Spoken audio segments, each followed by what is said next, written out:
FHST for a special Pupuke Taniwha interview about Waterwise and how we can learn more about the lake and take over action over its pohaau. Ko Ella Tako Ingoa. Ko John Tako Ingoa. The New Zealand schools and Pupuke Waterwise objectives are to establish and develop self-confidence, water safety, swimming and fitness, rowing, canoeing and yachting skills. Waterwise is a voluntary organization with a core of people who train parents to give them the necessary skills to pass on to pupils from member schools. To ensure standards are maintained, yachting NZ appoints examiners who must undertake additional training. They place enjoyment and understanding of the water environment and water safety ahead of competition. Waterwise operates in primary and intermediate schools during school hours and usually runs for all terms 1 and 4. The benefits of Waterwise are introducing basic skills in sailing and kayaking, catering and varying pupil interests and abilities, enjoying, respecting and understanding the environment, our resources and our young people. Our Waterwise group is called the Pupuke Schools Waterwise Society and was convinced in April 1980 on the shore of Pupuke, Auckland during a school working week. The principal of Waterwise Primary School and a group of parents had a vision and after many hours of volunteer work, the Pupuke School Waterwise Society was created, representatives from 6 member schools, including Forestall School, Ministry of Education, Yachting NZ. The Water Society Council and local service organizations and businesses work together to provide yachts, kayaks and petrol boats, life jackets and other activities. The school started the programs in October 1982 and in April of 1983, the late Diana, Princess of Wales, officially opened the Pupuke Waterwise Centre. Today we have Gordon McLeay with us, a member of the Pupuke Waterwise since 1998, to discuss some of the science initiatives that we would like to bring and sit beside what we do in our Waterwise program. No mai haere mai ki te FHS TV, Gordon. Kia ora for joining us today. Thank you. We have briefly described the history of the Pupuke School Waterwise Society. Can you please tell us more about your own involvement during your time with the Waterwise? Yes, certainly. I, as a child, didn't do a great deal of water activities. I was interested but didn't have the opportunity. And I learned to sail in my 20s and so got involved more and more with sailing and have been ever since. I trained as a primary school teacher in the 1960s, a long time ago, and from there I had a great interest in physical education, sport, outdoor education, and in 1988 I trained as a Waterwise instructor, but it wasn't until 1999 that I actually took that up and became the lead instructor for Takapuna Normal Intermediate School, which I did that for 12 and a half years. So I was down at Waterwise twice a week for the 2 days, for 2 days taking Takapuna and leading the other instructors through the course. And I enjoy it, it's just great fun. I particularly enjoy seeing a smile on your faces when you come back. Sort of, you say, do I have to do that? They go out sailing or kayaking, come back, smile on their face. Can I do that again? That makes it all worthwhile.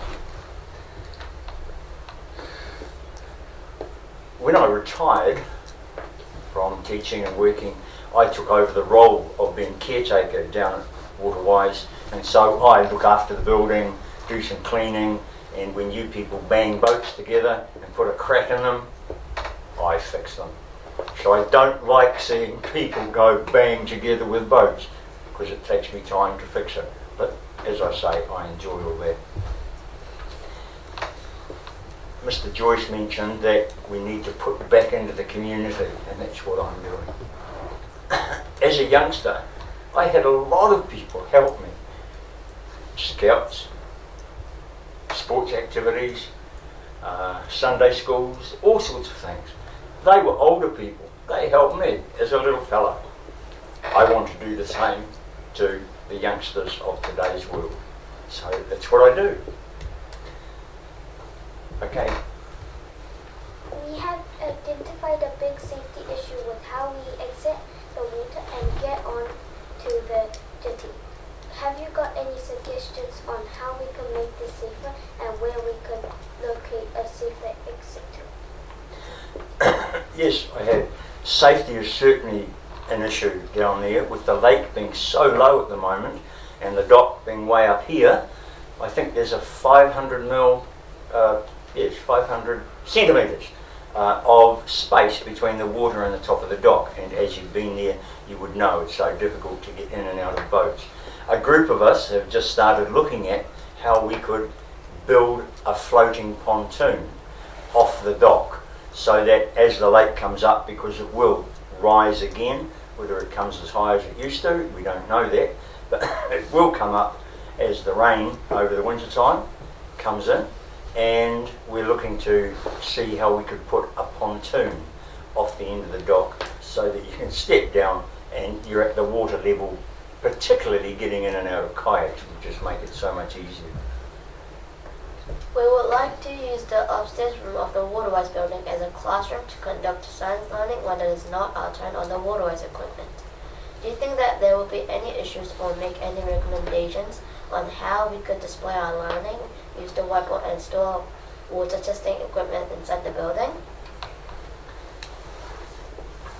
Yes, there are cupboards available in the hall part of the Waterwise building that have junk in them.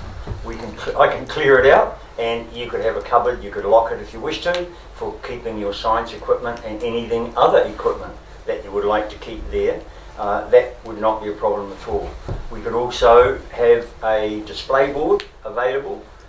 There is a board there at the moment. We could possibly get another one, put it up and just have it specifically for Forest Hill Science Group or Science Experiment or Lake Pupuke investigations, whatever you require. We could do that without any problem. The hall part of the building is generally used by schools before and after their session to start off and finish. Not all schools do that, so that it would be available for you people to use on an afternoon, a morning, and you wouldn't interfere with any of the Waterwise activities that other schools are doing. So that would be easily worked out. Okay? We have been speaking with NZ Lakes about repair and planting around the field. Do you have any recommendation for this?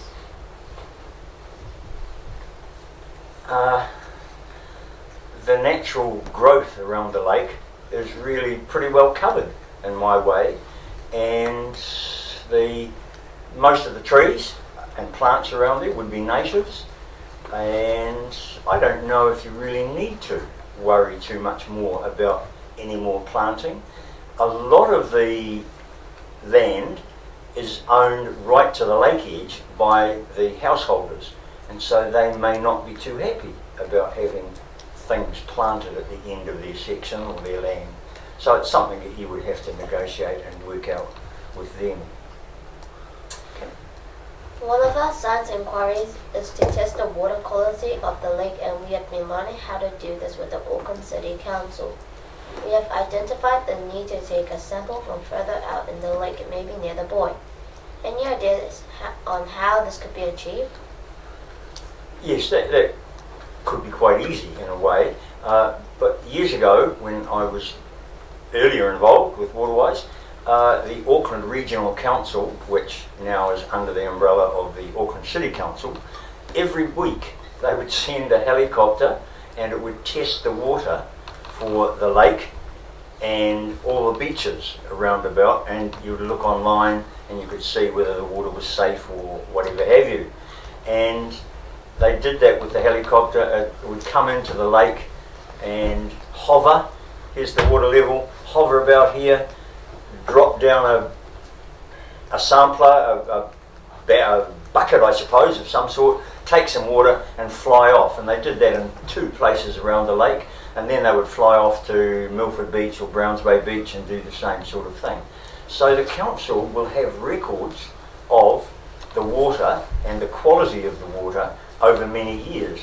So you could get hold of them and they could hunt out their records and they could show you and tell you that in 1992 the water was of such a quality, and then in 1998 it had changed. I was led to believe that over quite a number of years the water quality did not change very much. It was still pretty good, although it's not as good as it could be with all the runoff from the houses polluting the lake. For you to get out to collect samples would be quite a simple idea, to use the double kayak, 2 of you, one person is the paddler and keeps the kayak steady, and the other one then has their water sampler and takes the sample of water. You could get out to the deep water areas and get a deep water sample and the shallow sample. So that would work quite well. The person who is the paddler, he would then be able to keep the kayak steady while the other person is moving around. That would work quite well, I would think. You could give it a try. Okay?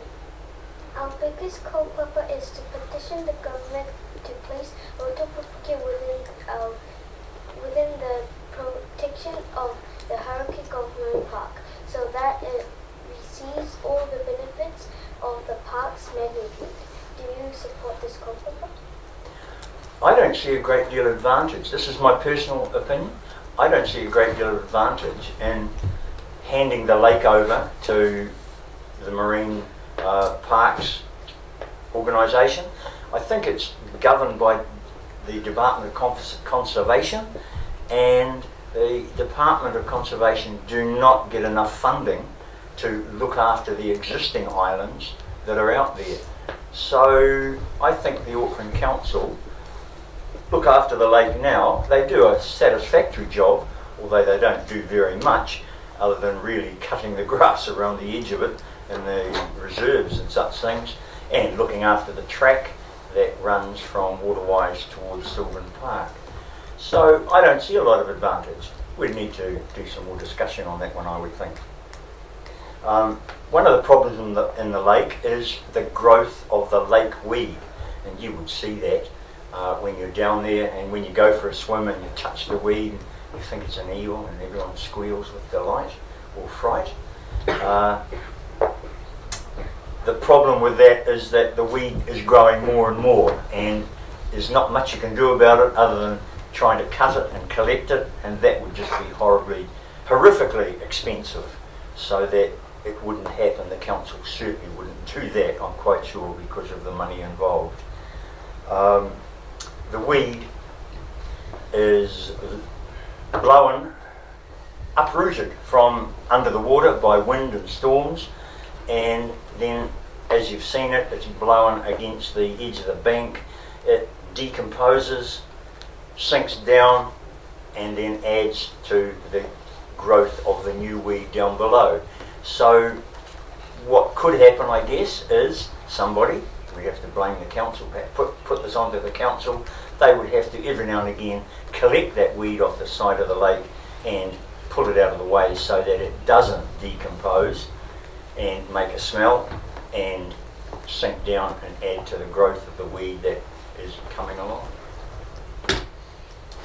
Did you know, I've got some notes somewhere, I leave them with you. Did you know that every 2 years, I think, they release about 10,000 trout fingerlings?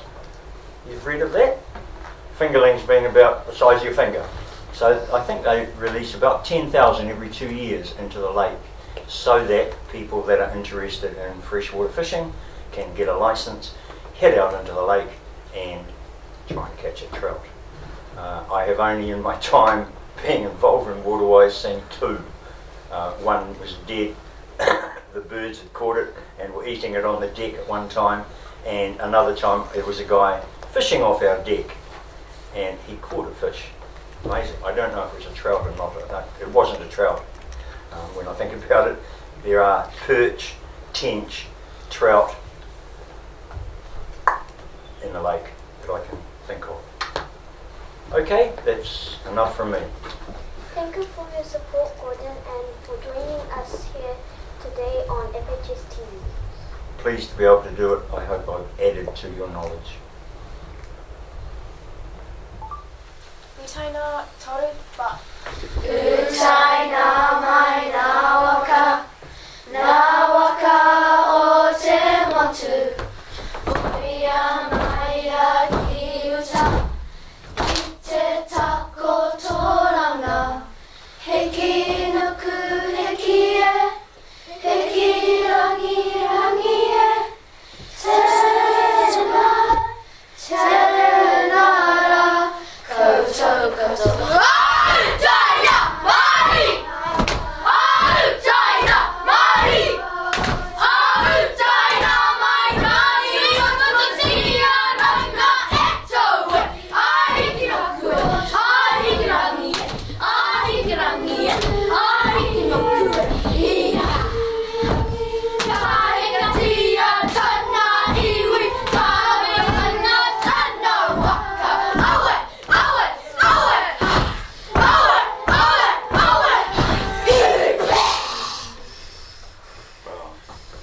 Thank you. That was great.